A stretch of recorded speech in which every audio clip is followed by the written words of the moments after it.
everybody. My name is Katie Weldon, and I am the Programming Director for the Mississippi Gulf Coast Chamber of Commerce, and I'd like to welcome you to Ask the Expert, your HR questions answered with Ms. Brooke Robbins from Harrah's Gulf Coast. So the mission of the Chamber is to connect, inform, advocate, and develop, and we do that through events such as these. And in these trying times, we're really trying to try new avenues and figure out what would be best for you. So our virtual events are going off without a hit. As you can see, we have our Ask the Expert series. Some upcoming events. Thursday, we have Singing River Health Update, and those events can be found on our Facebook page. And the next Tuesday on Cinco de Mayo, we're actually going to be having a Matters of the Mind mental health panel. So please feel free to join us for those, all very important topics. And like I said, those can all be found on our Facebook page with links to register for those as well. Just a bit of information of how this is going to go today. If at any time you need to ask questions, please use the question and answer box on the screen. If you toggle over your screen, you'll see the button. Please click that. Throughout the presentation, there's going to be different parts, and at different sections, we're going to be asking questions. So please be continuously asking questions so we can get those answered for you as quick as possible. There's also a chat box. If you haven't seen that yet, please feel free to message us in the chat as well. But also keep in mind, anything that you put in the chat box is public information. And on that note, I would like to thank our panelist, Ms. Brooke Robbins with Harrah's Gulf Coast, and I'll turn it over to her. Thank you, Katie. Thank you for the Chamber for putting this together. It's been useful for me to think about what to share with people as you know, me and my team navigate through just these changes and these nuances that we're all experiencing all together. And just to echo, Katie, what you had said, the Chamber has done a terrific job just connecting us all together. And I see some people on the call from Harrah's Gulf Coast, so they've probably heard me say this before. We're all in this together. We all have to figure all of this out together. And I think this is a great platform to share insight, to share your questions, because we all learn from one another. I make a chuckle to myself that it says, ask the expert. I don't know if I'm an expert. I know that I've been involved with a lot of different components of the human resources industry, but by no means am I an expert. I learn every single day from people I work with, from people that I have the opportunity to meet within this community. So, you know, hopefully I share some things with you today, but then also share some things with me, and let's have some dialogue on that. I appreciate that very much. You know, before I kind of get into a PowerPoint presentation, my property here is Gulf Coast temporarily closed on March 17th, and it was relatively quick. We have 750 employees, and majority of those employees had a life-changing experience, as we all did. I know my team has had to learn new ways to work, and our employees have had to learn new ways to communicate and to stay in connection. And so what I'm going to share with you today are really just topics that have come up through our engagement calls. So our leadership team here at Harrah's Gulf Coast has made an effort frequently to reach out to employees just to check in, see how things are going, answer questions that they may have because of all the nuances. And so from that feedback, this is really a lot of what we've heard from our employees. And so hopefully it's helpful to you. I recognize that everybody on this call comes from different industries, different dynamics in their organization. But assuming one thing is consistent for us all, we all have team members and employees that we work with. And so with that, there's a commonality on that. So I'm going to share my screen right now. I'm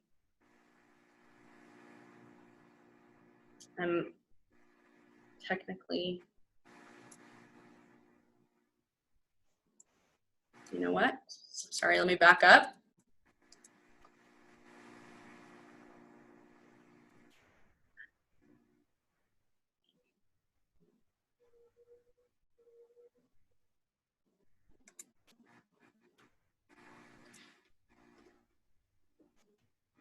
Okay. Gotta love technology, learning every day. All right, here we are. This is where we're at today. Let me jump into this. So I'm going to talk about some topics that really are just focused on our employees, all of us who have gone through a very dramatic change. So in a short period of time, we've had a lot of views, personal insights. There's been household changes, changes to our interactions, not being able to see friends or see the people we work with every day, and so many other things.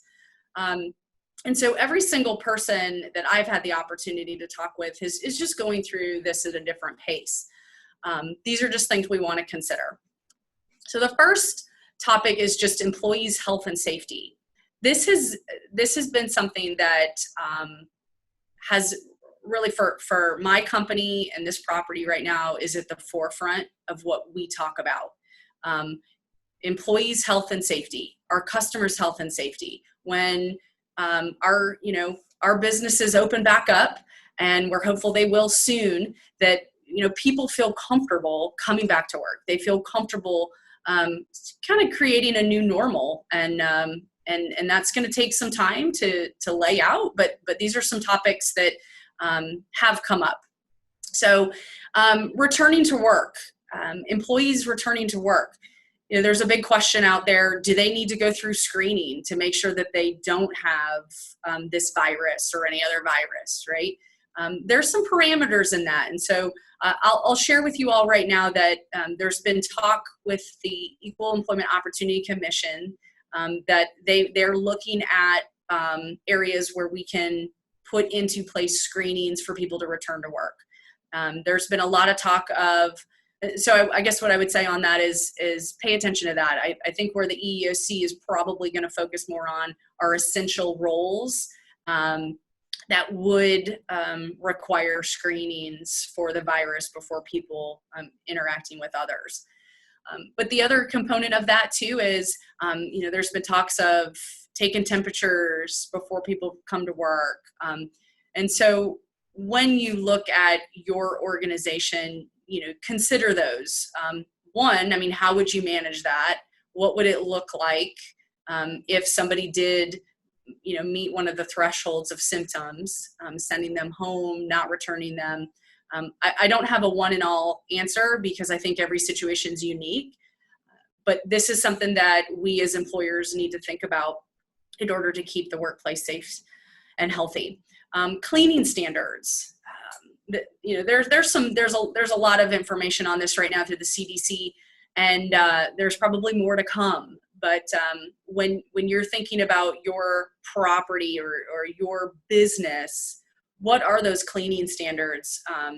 Increasing the amount of time something gets cleaned, or looking at how often something gets touched by different people. Does that need to be cleaned? So I would recommend that you go to the CDC website, learn a little bit more about that, and make them applicable to your workspace. The other part is just customer and peer interactions, social distancing, as we call it. This is a real tough one for me. I'm a hugger. I like to high five, but that is changing. And, whether it's, short-term, long-term, we don't know right now, but that is something we have to consider. When people start coming back into the workplace, what is that going to look like?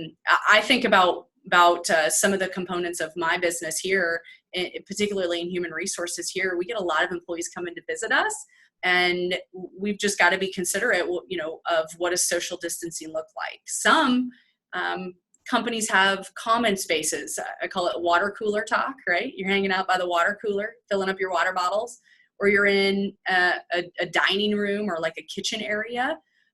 What does that look like? Are you going to need to minimize the amount of people that go in that space, or how often or how close people get in there? So I've seen a lot of it right now, and a lot of talks of like markers put in place for lines, making sure people are six feet apart. But think about that as from a visual standpoint, and then a policy standpoint, how you're going to adhere to that. And then just the last piece, and this really flows into some of the other topics, is personal protective equipment, which it's called PPE. And that's in my conversations with some employees, that's been a big topic. Are we going to have to wear masks? Are we going to have to wear gloves? Or are we going to have shields up?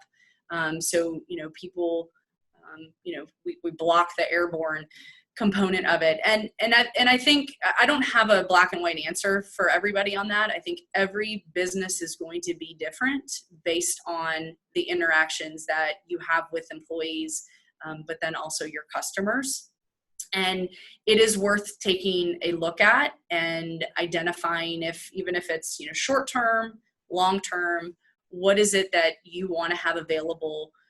One, so people are safe, people feel safe, and they have protection if there's concerns that they have. Identify the actions that need to be taken by roles. So this kind of goes into a little bit more detail on what I spoke to previously. Each role has sort of an essential function. And I think as leaders within a business, particularly human resources leaders, need to look at what those roles are with managers. Do they, what is the interaction they have with customers? What is the interaction that they have with employees? And that's where I would kind of go to your plan for the personal protective equipment, line spacing for customers, limiting the number of people that are in, certain common areas. And then the biggest part of that is how are you going to enforce it, communicate it, manage it?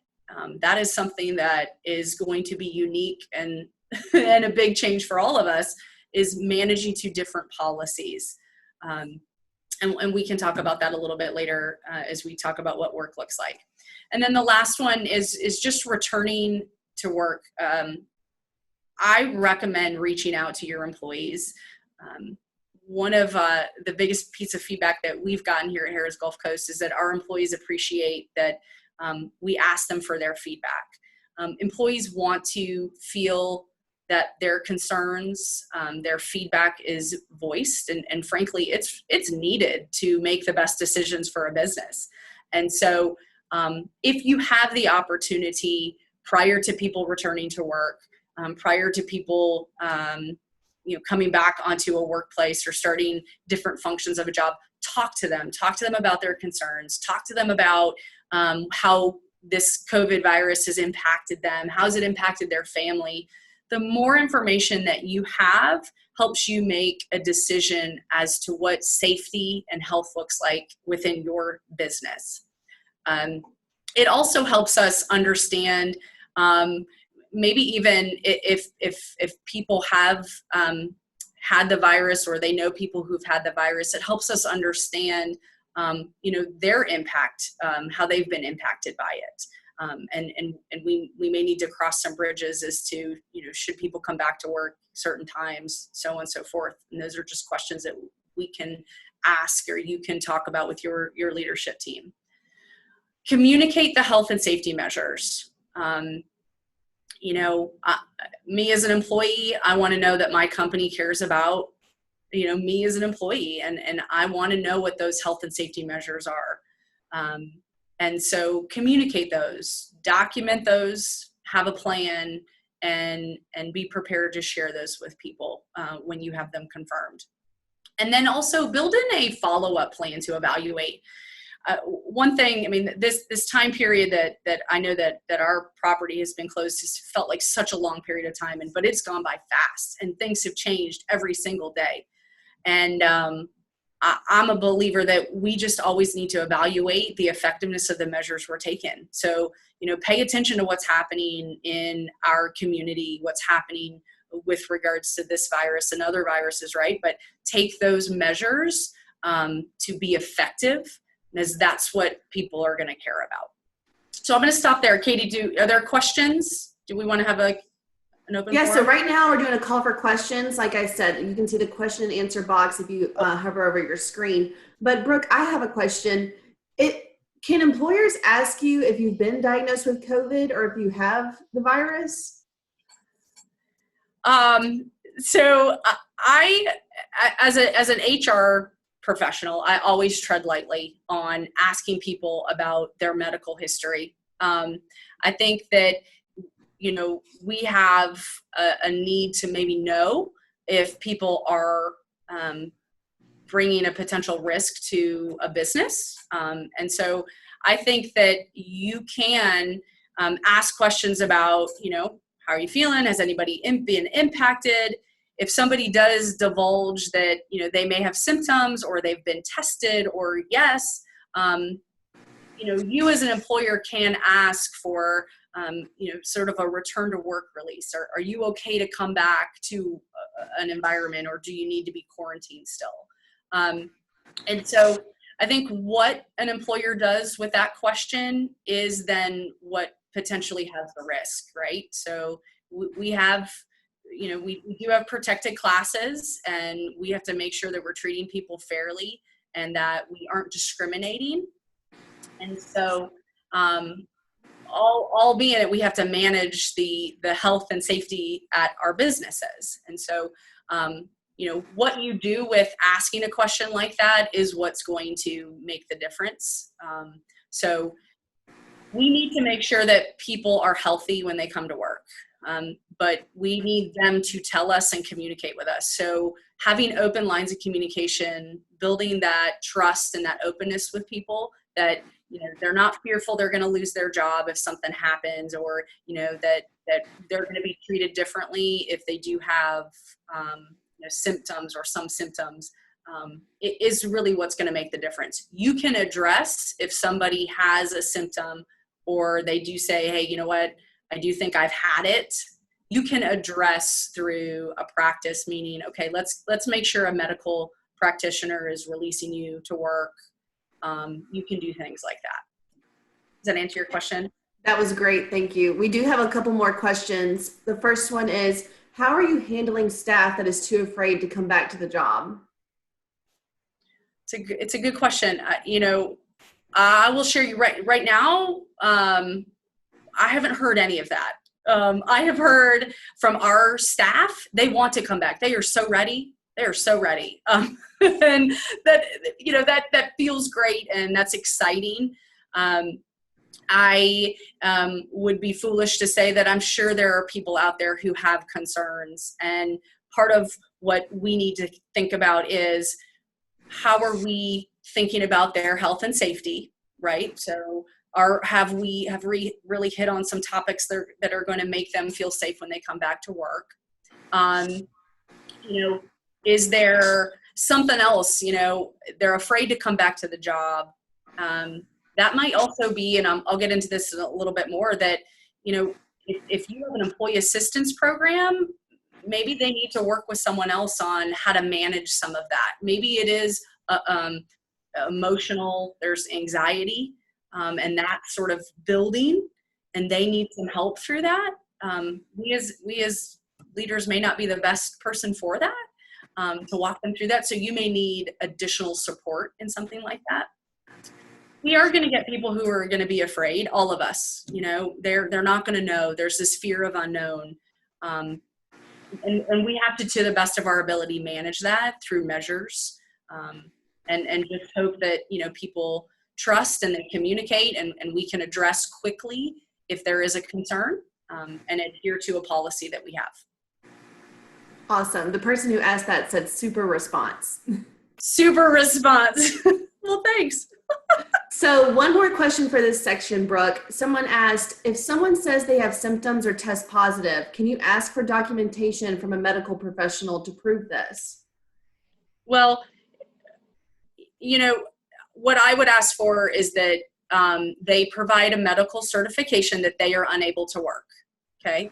I wouldn't get into what it is, what exactly the medical diagnosis is. Again, maybe some of you are physicians. I am not a physician. I cannot diagnose anybody. And so I just want to know, is someone fit to work in the job that they are being asked to come back to?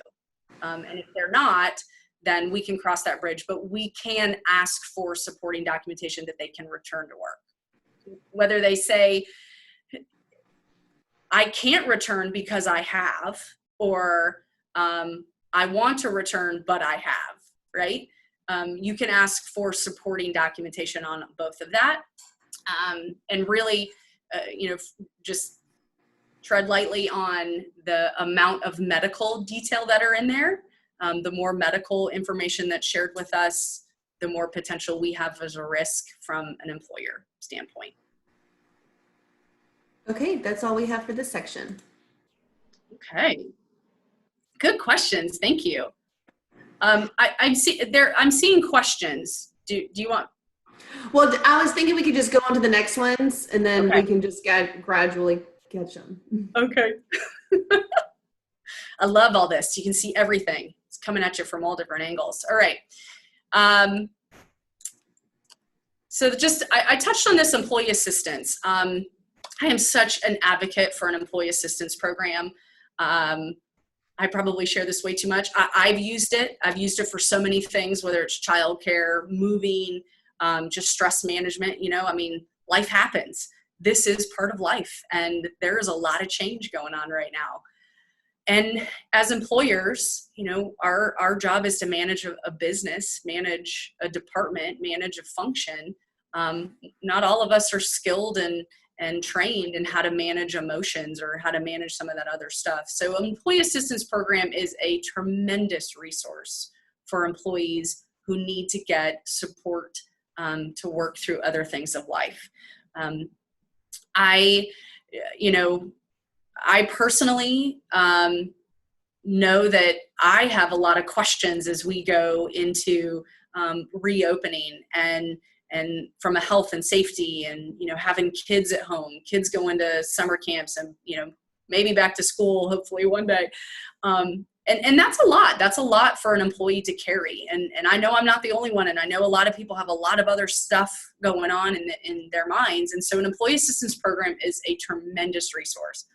Not every business has an employee assistance program. I'm a big advocate for it, but I would say that if you don't, I would explore it. And you can do that in a couple ways. If you offer medical benefits, you have a group plan, reach out to your medical provider. A lot of medical providers have an employee assistance program embedded. That maybe they can get you some documents to share or, just to communicate that benefit. If you don't, you can also have just a one-off employee assistance program. And these programs can be, as simple or as rich as you want them to be. Obviously, there's costs involved. But, thinking about your employee population and what your employee population needs, this might be a really good resource for you. So my company offers one through our group medical. And, they help with referrals to in-network providers if somebody needs an in-network provider, which is a nice benefit, but you don't always have to do that. My team has been also thinking about our onboarding, as we reopen and we bring people back into their jobs and there's all these, potential concerns or just questions, considering, does it make sense for us to maybe have an on-site counselor here to just take questions as people come back to work, right? Maybe it is overwhelming. Maybe there's training courses on how people can navigate through change, navigate through managing stress and anxiety that we can make available to our employees. So these are all just things that Employee Assistance Program has to offer. I highly recommend that you look into it. And then the other just assistance is medical benefits. I recognize that medical benefits are expensive. And I know employers do what they can from a retention standpoint to offer medical benefits. Medical benefits, there is a peace of mind that comes with that. And that being, when I think about now, our landscape is a heightened awareness to symptoms, heightened awareness to, changes in their body, and they may want to go see a medical practitioner to make sure everything is okay. We may see a heightened awareness of that. Medical benefits can be different. It can be a group plan. You could have an arrangement with a clinic locally that offers medical. So there's a lot of different avenues that you can do if this isn't something that you have set up. And Katie, I think you said one of the upcoming sessions is about maybe insurance and stuff like that. So we had our Ask the Expert insurance with Ms. Angela Trutel-Zarang, and it was really great. We actually recorded that though, so you can find that on our Facebook or on our YouTube page. Okay, thank you. I think that's another specific detail to look into to understand that a little bit more. And then the last one on this is just when I think of employee assistance, and this isn't necessarily a long-term, but maybe a short-term thought, is just flexibility for employees to manage their personal affairs. So they've, depending on your situation, you may have employees who've been off work for 6 weeks, 7 weeks. That's a long time. That's a long time to create a habit. And I'm sure some of you are filling in some of those habits that maybe you have.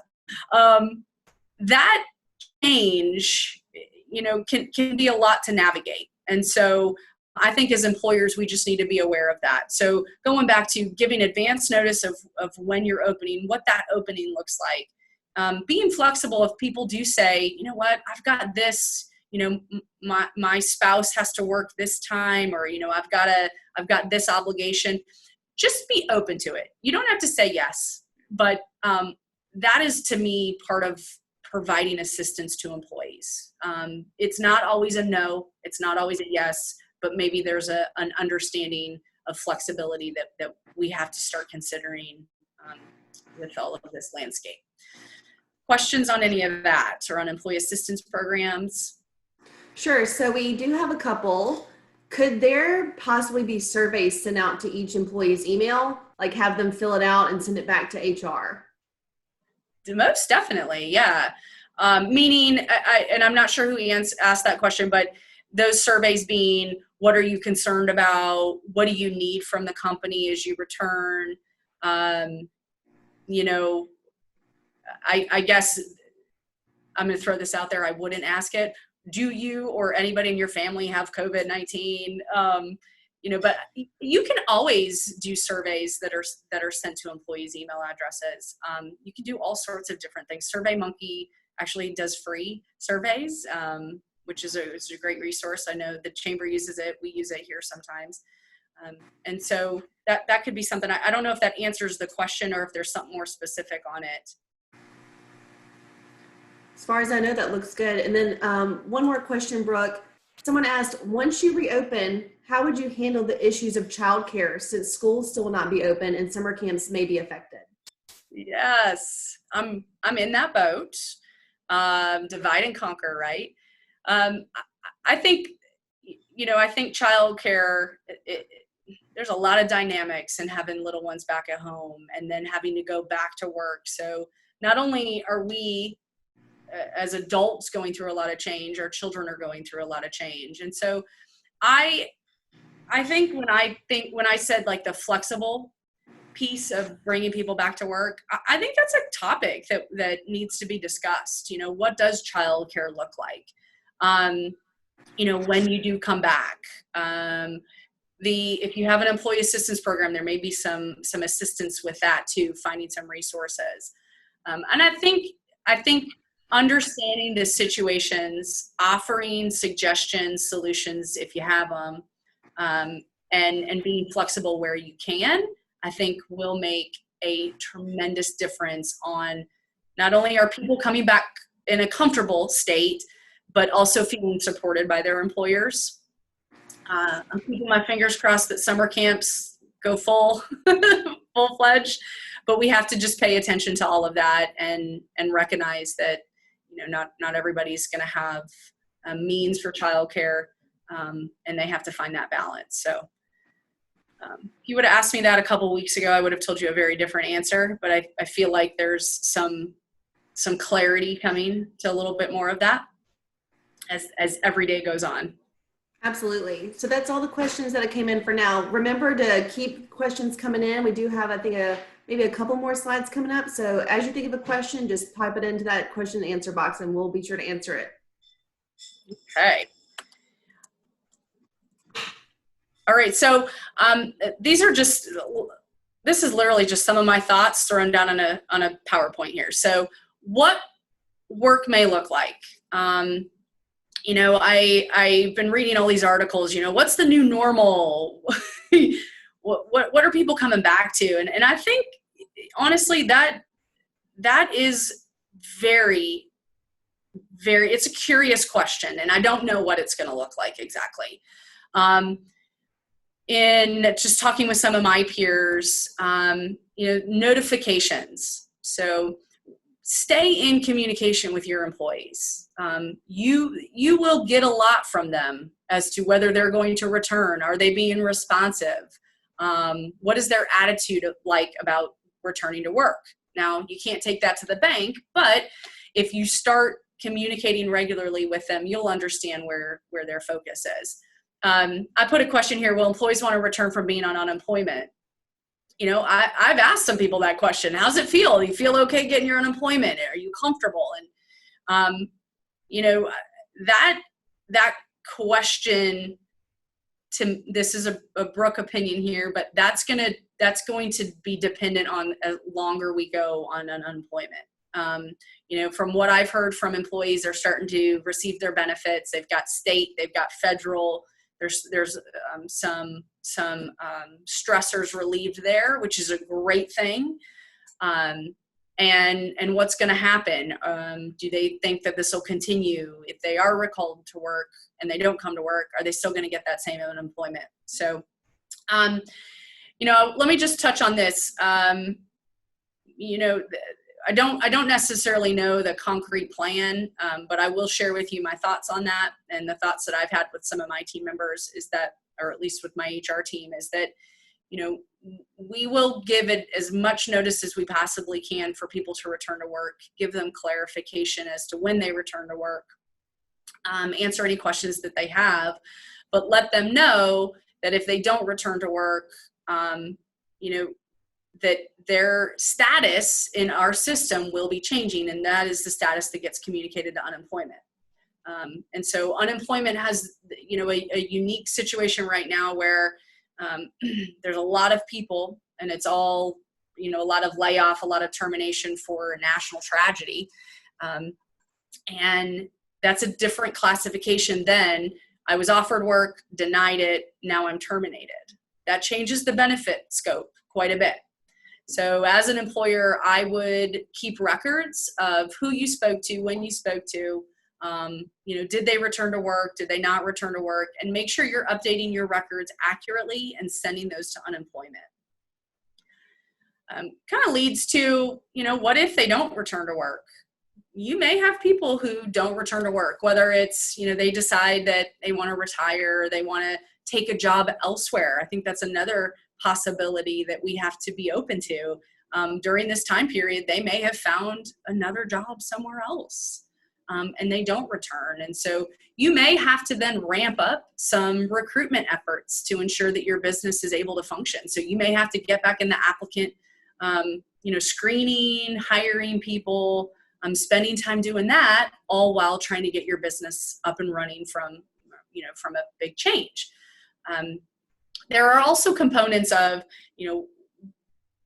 and again, I'm talking very broadly because I don't know what each employer has done with their employees, but there's this topic of furlough. Furlough could be a layoff, or a temporary layoff, a leave of absence, or it could be a term. So those also change how you need to hire or bring back your employees.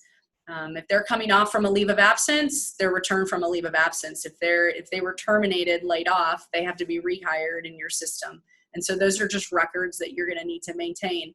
So I would stress to employers, keep records, keep dates, notifications, support that you had work for people to do, they declined it, and then that way you can update your records.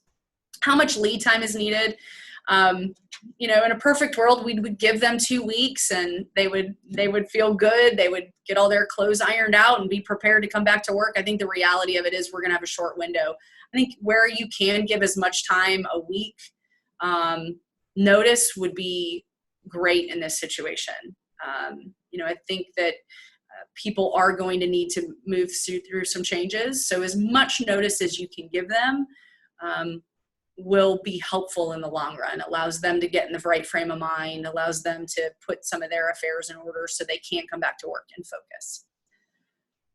Flexible work options, so remote working. This topic has been a hot topic, at least with a lot of articles I read in human resources journals and whatnot, that, the type of work is changing, or it could be for some positions.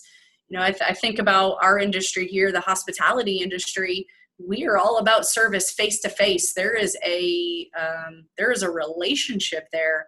And so for a lot of businesses, that's not feasible. But for some positions, it could be.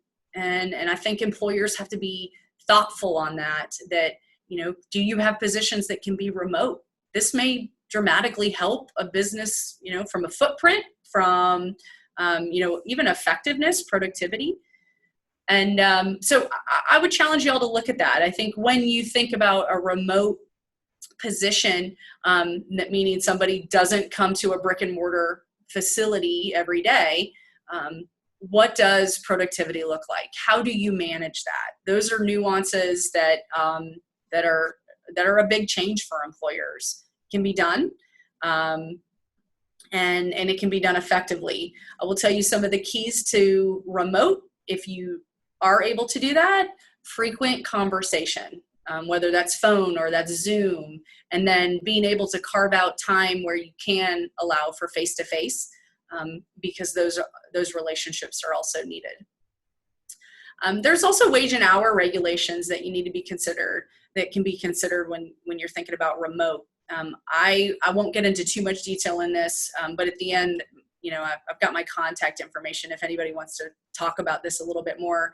This is also something I would say that you should talk to an attorney about. But, you have different classifications: salary, hourly, exempt, non-exempt, and all of those have their own wage and hour regulations. So for example, exempt employees, you can kind of give them parameters, but they get their work done when they get their work done, which means remote workers may be getting up at 4 a.m. They may be staying up till midnight, and then in the middle of the day, what does that productivity look like? So again, it's putting out there expectations if you do go remote, and then check-ins, and allowing you as a leader to feel confident that the work is still getting done, and it's being done effectively. But it can be done. Hourly, if you have hourly workers who do work remote, which it is possible, it's out there. You need to think about how you track hours. How do you make sure that they are being compensated for every hour of time that they spend working? That's going to be a little bit more of a challenge, but there's a lot of tools out there to do that. And, even simple tools like an Excel spreadsheet where people track what they did, how long they did it, and that can help some employers out as well to make sure they're adhering to wage and hours. So. Then the last one is just customer interactions. Again, every employer may be a little bit different in this. This is something that we've thought about. We're a hospitality company. We have engagement and relationships with people face to face. And, we think about how social distancing is going to change maybe some of that, how we're, what are things that we can do to keep our guests safe, our employees safe, but then also create the atmosphere of that engagement. And I put on here, service without seeing a smile. I smile a lot, for anybody who knows me, and, covering up a pretty key part of nonverbal communication is going to be a challenge. So, going back to, we may have to rethink our customer service training. How do we deliver a high level of customer service without, giving a handshake or a smile, or even seeing someone face to face? So it may be worth thinking about retraining our employees on what customer service is, what, productivity looks like with engaging with customers and such like that. So I'll stop there for questions, Katie. Perfect. So while we're waiting for some more questions to roll in, we do have a couple. I wanted to thank our CEO, Ms. Adele Lyons, for joining us this morning. And Brooke, she just wanted to speak to you for 1 second. Hey, Brooke, it's Adele. You look great. Just want to say thank you. We appreciate you for your expertise. Also, as a board member, I appreciate your time and commitment to the chamber, and certainly to Jonathan Jones there at Harrah's. His leadership in the community has been great, and we just appreciate y'all as being a very active member of the chamber. Thank you for helping out our members with some of this information that may be foreign to them, that they've heard terms and terminology, just weren't sure, how it all fits. So we appreciate you helping sort of demystify some of this information. Thank you. Thank you, Adele. And I love that you brought Jonathan up here. I was going to share just so he would he would just give me a grin. But I'll tell you, his leadership through this has been amazing. I'm so fortunate to work with such a kind person, but smart person, and who cares about employees. And so that makes it such a much more enjoyable situation.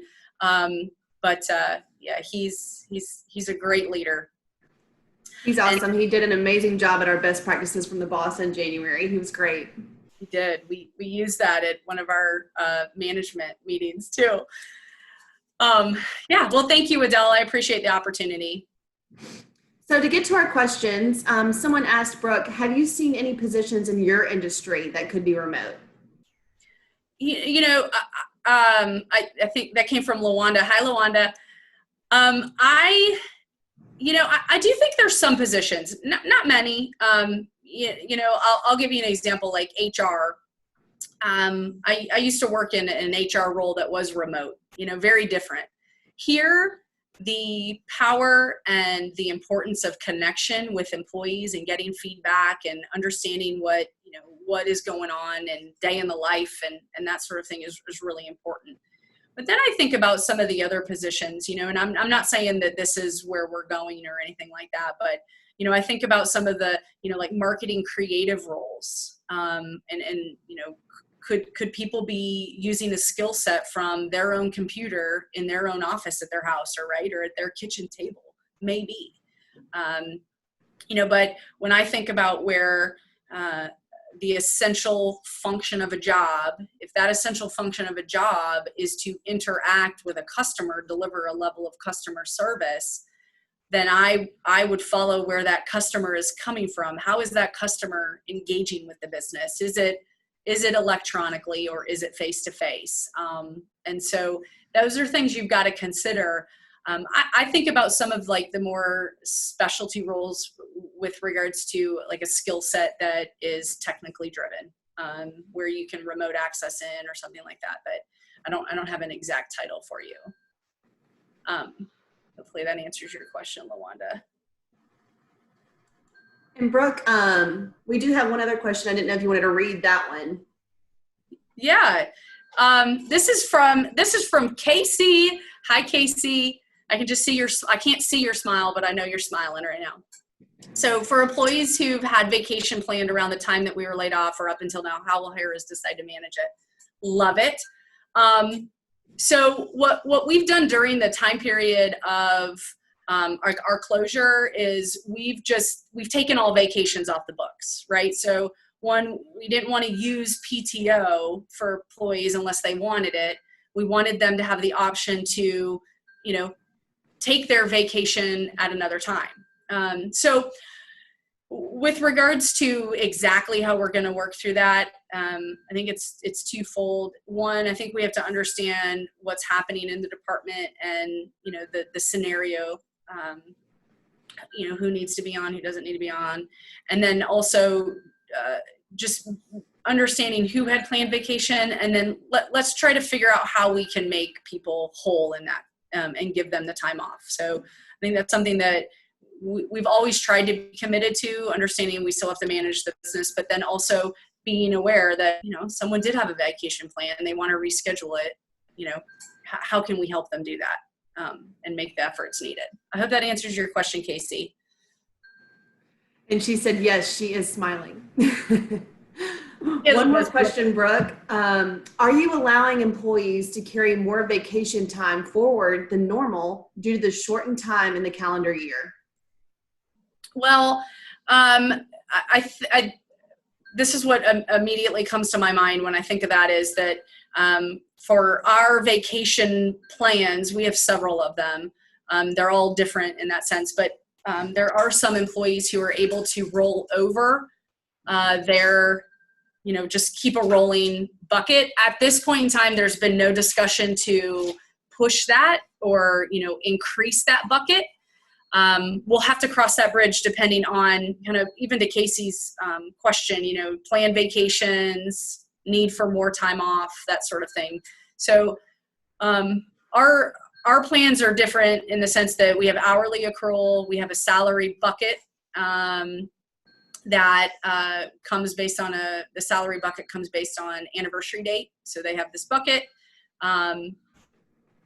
What I'm thoughtful of is people who are impacted had to use their PTO and do need time off, and we'll cross that bridge. I think that, we'll be fair in what that looks like, but to go and change the policy right now, I think is a little prudent, but we'll cross it. We need to cross that bridge. Great. So that looks like all the questions we have for now. And Brooke, I think you put your contact information on. Oh, I did. Somewhere. I just took off hold on one sec. No problem. So if anybody has any other questions, Brooke has been very gracious to give her email. If you have any questions about HR, please contact her. But if you have any questions about the chamber, please feel free to reach out to any of us. We're all working remotely. Our email addresses can be found on our website, mscoachchamber.com. And then as you can see, there's Brooke's information on the screen. We also recorded this session. So if you know somebody who wanted to attend but couldn't last minute, please feel free to share that information with them. We'll probably be posting that tomorrow. So please make sure you're following our Facebook page for more information. And Brooke, thank you so much for joining today. Harrah's Gulf Coast is such a fantastic member. Thank you so much. Thank you all. Have a great day and good luck. Have a great day, everybody. Stay happy and healthy. Thank you so much for joining us.